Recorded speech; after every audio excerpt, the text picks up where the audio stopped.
Bonjour à toutes et à tous, heureuse de vous retrouver pour ces 2 heures d'infos. J'espère que vous n'êtes pas trop dans la galère aujourd'hui. Nous sommes le mardi 17 décembre. On va revenir évidemment sur les grèves, sur la démission de Jean-Paul Delevoye, ce sera à 11h.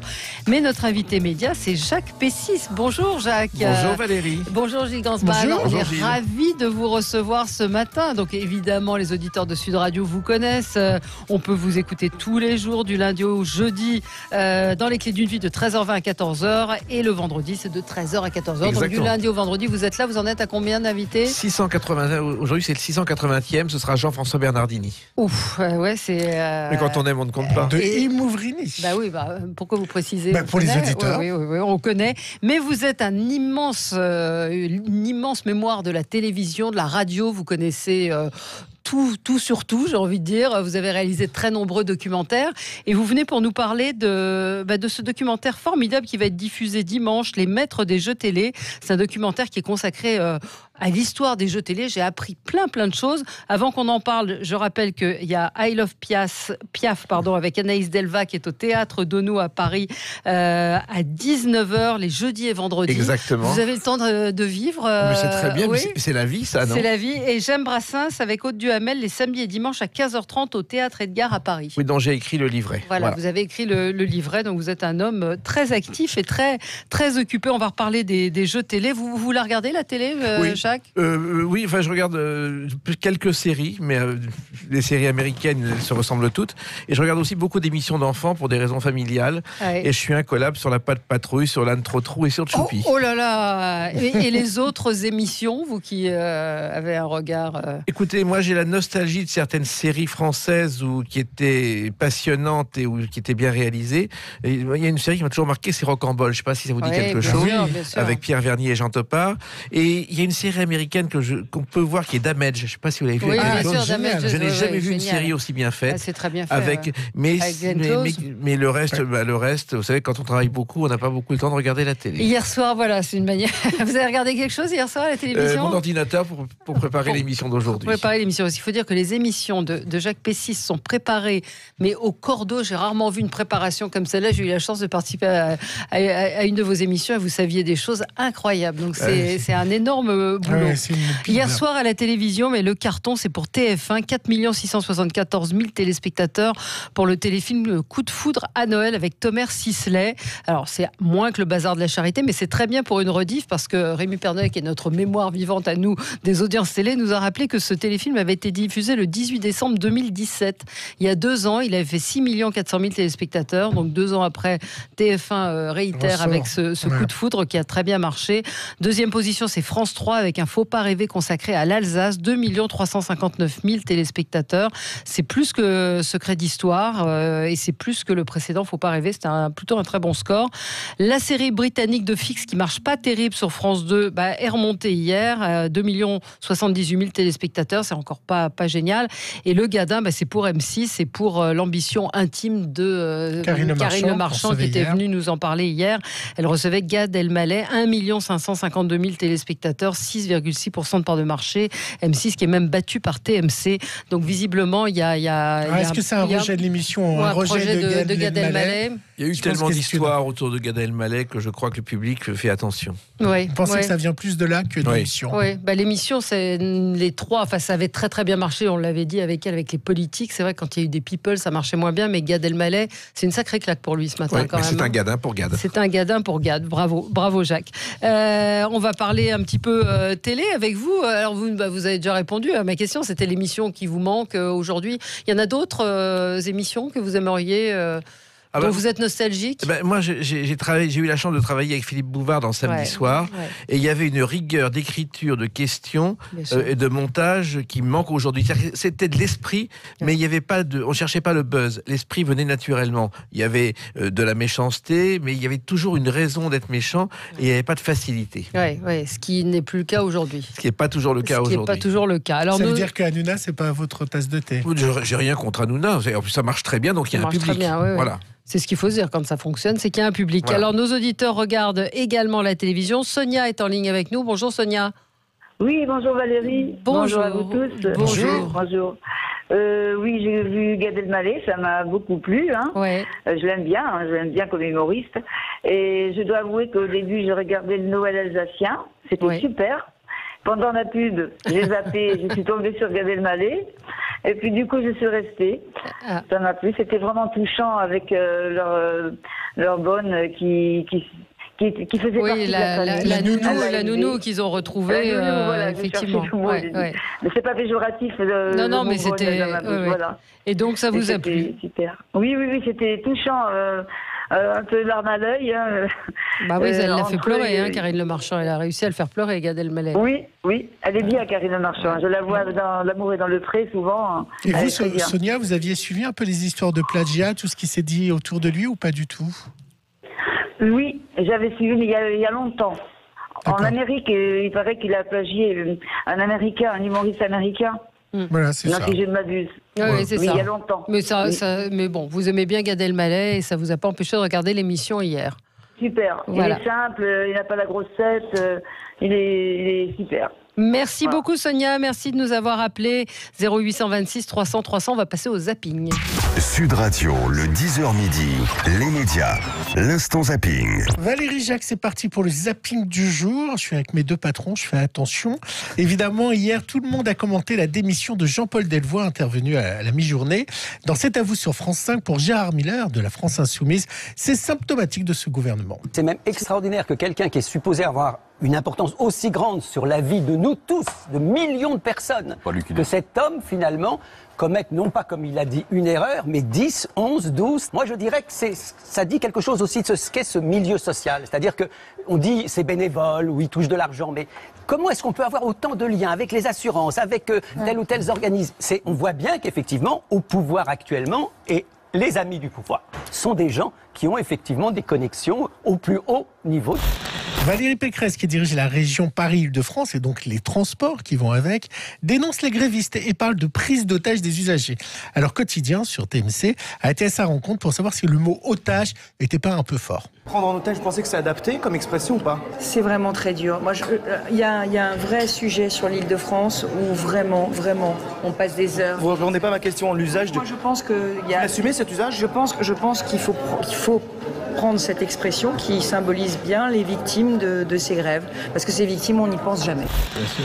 Aujourd'hui, c'est la manif partout et une revendication est prise, et évidemment, va être prise en compte sur la pénibilité au travail, ce que réclament par exemple les routiers au micro de BFM. Il y a des salaires qui sont proches du SMIC, pas de 13e mois. Tous les chauffeurs de ma génération finissent en retraite handicapés. Moi, j'ai été opéré du dos, mon collègue, il a été opéré de la jambe. Ils finissent tous en état de santé détérioré.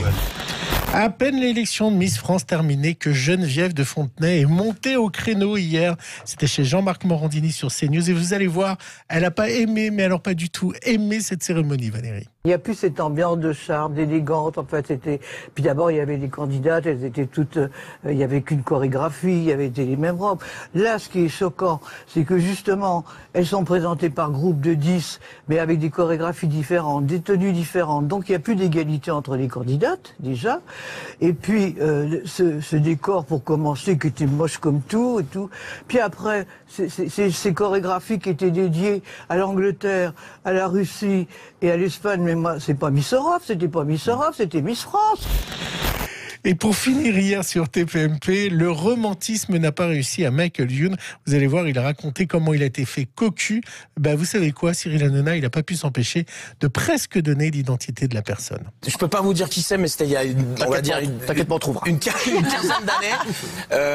Ma fiancée de l'époque, elle était en train de tourner à Vancouver et c'était son anniversaire. J'étais à Paris, j'étais moi aussi en tournage et il y a une journée de tournage qui est annulée. Donc qu'est-ce que je fais?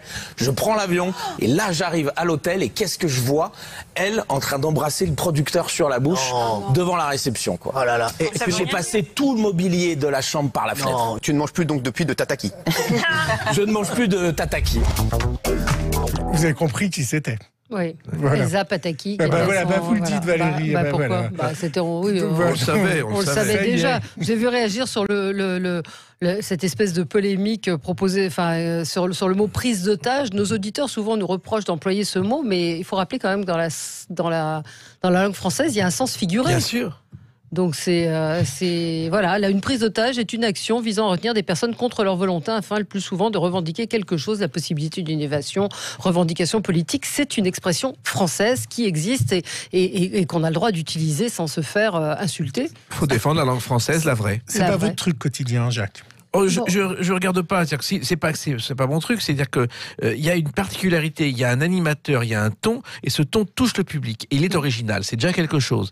Et comme ça marche, il y a aucune raison de s'en séparer. Ouais. Miss France, vous êtes d'accord avec Geneviève? Moi, je suis assez d'accord avec Geneviève de Fontenay. Je me suis fait la même réflexion. Oui, et puis en plus, quand j'ai vu que celle qui a gagné était 8e par le jury, je me suis dit il y a quelque chose. Il y a tellement de protestations. Je n'ai jamais vu autant de protestations autour de Miss France. Ouais. Tous les ans, il y a des petites polémiques et tout, mais c'est là, vrai ça bat des records. Moi, j'ai trouvé que les chorégraphies étaient un peu simples, que heureusement qu'il y avait des danseurs pour faire le truc. Je vous l'ai dit hier. Oui, absolument. C'est pour ça que j'ai choisi l'extrait. Qu'est-ce que vous pensez? Voilà.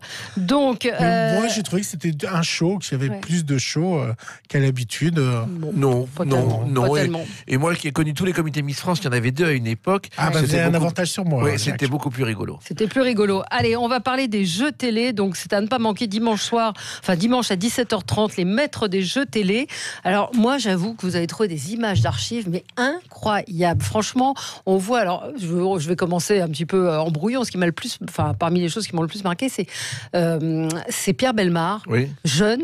On a l'impression que c'est le même que celui qu'on a connu tout le temps. Il n'a jamais changé, Pierre Bellemare. Jamais. Il a été jusqu'au bout. Il avait une voix. C'est-à-dire c'est sa voix qui lui a permis de débuter à la radio, à la télé. Et il avait une rigueur. Il n'était pas seulement aimé de tout le monde, parce que c'était le pion qui doit poser des questions, attendre une réponse sans ciller. Mais il avait une personnalité hors du commun. Hors du commun. La radio. Alors il faut rappeler que les jeux télé, ça a commencé à la radio. Bien sûr. Jean Nohain. Jean Nohain a commencé en 1920 avec le jeu des bruits, il fallait reconnaître un bruit. Et puis petit à petit, la radio est devenue la télé. Et quand la télé a commencé, on s'est inspiré de tout ce qui était à la radio pour créer des jeux télé. Le Schmilblick, par exemple, au départ, c'était l'objet mystérieux, puis la chose, et c'est devenu le Schmilblick. Et tout est parti de la radio. Et Jean-Paul Rouland et Pierre Bellemare ont tout inventé. Et Jean-Paul Rouland, formidable, qui témoigne dans votre documentaire. Il a également. 91 ans. Il a 91 ans. 91 ans. Il ne fait pas à l'image. Pas du tout. Pas du tout. Il a une mémoire fabuleuse. fabuleuse. Il dit mon secret, c'est 2 heures de sieste l'après-midi. Et il vient de terminer un livre. Vous vous rendez compte? Incroyable. Un jeu réussi, c'est un jeu simple. C'est ce que disait Armand Jameau, c'est ce que dit Nagui également. Et plus c'est simple et plus le titre dit ce qu'il faut comprendre dans le jeu, c'est ce qui fait le succès d'un jeu à la télé aujourd'hui. Regardez des chiffres et des lettres ou le mot le plus long. Et Armand Jameau était le maître des jeux de la télévision. Et ce qui est drôle, son fils m'a raconté que le mot le plus long, il l'a inventé dans un taxi. Absolument. En venant proposer une autre émission à la télévision.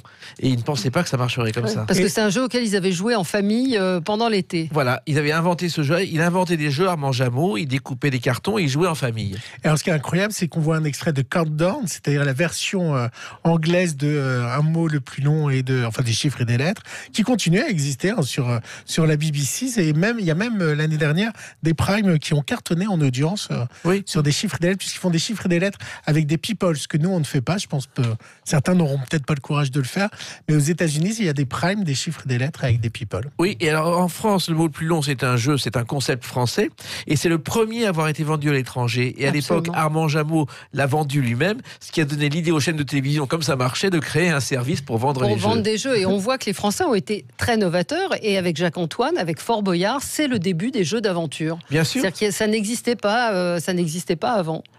Aujourd'hui, les producteurs anglais et américains disent que sans Fort Boyard, ils n'auraient jamais inventé Koh-Lanta et tous les jeux. Et c'est vrai que Jacques-Antoine était un génie du jeu. Il ne vivait que pour ça. Un personnage, vous pouvez te mettre en colère de façon incroyable. Un jour, sur les Champs-Élysées, il y a un agent de police qui lui dit « Monsieur, allez à droite, je vais vous donner une contravention ». Il dit « Je n'ai pas le temps ». Il donne les clés à l'agent de police. Il lui laisse sa voiture, il est parti à pied. C'était un personnage comme ça. Mais Fort Boyard, il a eu l'idée, lorsqu'il a vu ce lieu qui était pourri, de dire « Je vais inventer des jeux dedans ».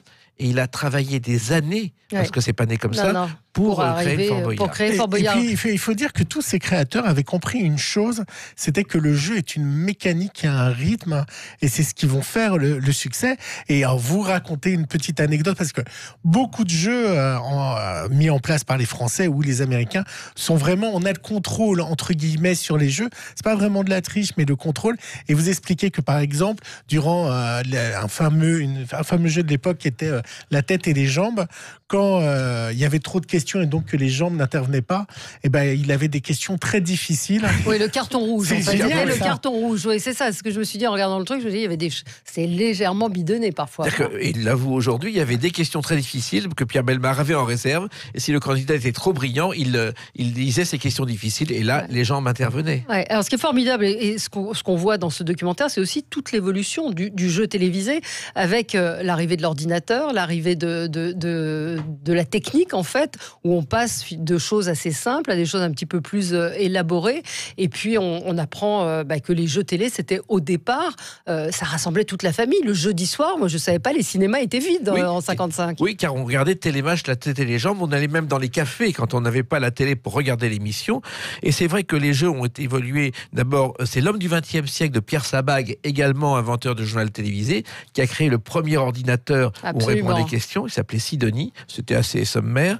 Et ensuite, petit à petit, les décors ont évolué. Au départ, il y avait les buts de Chaumont. Quand on avait besoin d'un banc, on allait en chercher dans les décors des buts de Chaumont. Et après, aujourd'hui, le jeu, c'est feuilletonesque, c'est des décors, c'est des lumières. Et de l'argent. Et de l'argent. Et ça, on apprend ça aussi, c'est qu'au départ, il n'y avait pas d'argent. Rien. Et l'arrivée des chaînes commerciales a changé la donne. On gagnait une boîte de jeux et 50 francs au jeu de 20 heures. Et on était contents. Et une télévision couleur, à un moment, on voit avec Pierre Bellemare. C'était le lot suprême. C'était incroyable. Et Laurent Fabius, qui témoigne, parce qu'il était le premier candidat de Cavalier seul, a gagné 5 semaines avec un questionnaire très difficile. Il est reparti avec 30 000 francs de l'époque, ce qui n'était pas beaucoup. Il y a des séquences formidables. On voit Bertrand Renard. Moi, j'ai découvert ça jeune. Bertrand Renard jeune, qui n'était pas très aimé visiblement, mais Armand Jameau a décidé que ce serait lui qui allait finalement apporter ce qu'on demandait un petit peu, ce que le Pierre Sabag lui a demandé d'ajouter aux lettres des chiffres. Exactement. Et c'est vrai. Cette image est incroyable. Oui, et Jameau avait le pif pour repérer les gens qu'il fallait. Et puis vous verrez des images de Fort Boyard que vous n'avez jamais vues. Vous avez vu qu'on les répète dans un studio. C'est aussi des images. Oui, il y a eu 18 pilotes de Fort Boyard pour arriver à la formule d'aujourd'hui. Et comment vous faites une émission comme celle-là? Comment est-ce que vous travaillez? Parce qu'il y a une somme de documents. On ne peut pas tout citer. Il faut que les auditeurs de Sud Radio le découvrent. Mais cette image de Jacques Dutronc qui joue également. Vous visionnez des heures et des heures de programme? Des heures et des heures, et ça se construit ensuite comme un film, comme un scénario, en essayant de trouver des perles que personne ne cherche. Et il y en a encore beaucoup, je crois. Il y en a beaucoup, donc on aura une suite peut-être? Non, il y en aura d'autres, mais en tout cas, les jeux télévision n'avaient jamais été créés. Les jeux télé n'avaient jamais été traités à la télévision. Zitrone, son rêve, c'était de faire un jeu. On apprend que Guy Lux vendait du bois à Suresnes. Enfin, il y a plein de choses. Franchement, c'est passionnant. Super. C'est dimanche à la télévision, à 17h30, sur France 5. Dimanche 22 sur France 5. Voilà, sur France 5. Il faut absolument regarder. Faut regarder ou regardez-le en replay. Merci Jacques Pessis d'être passé par Sud Radio, et on va jouer, parce que vous savez que nous avons un sapin de Noël à Sud Radio. C'est Noël également. Il va falloir venir choisir un cadeau. Donc vous nous appelez 0826 300 300. Vous pouvez gagner un iPad Pro, une PS4, des séjours Bellambra, un an de sport, des boîtes de Lego Collector, des passes patrimoine, des écouteurs Audio-Technica, bref, beaucoup de choses à gagner. Et on attend vos appels. Merci beaucoup Jacques Pessis d'être passé par Sud Radio. On vous retrouve à 13h avec à 13h15 avec Imouvrini, Jean-François Bernani. Absolument. Merci Valérie. Merci à vous.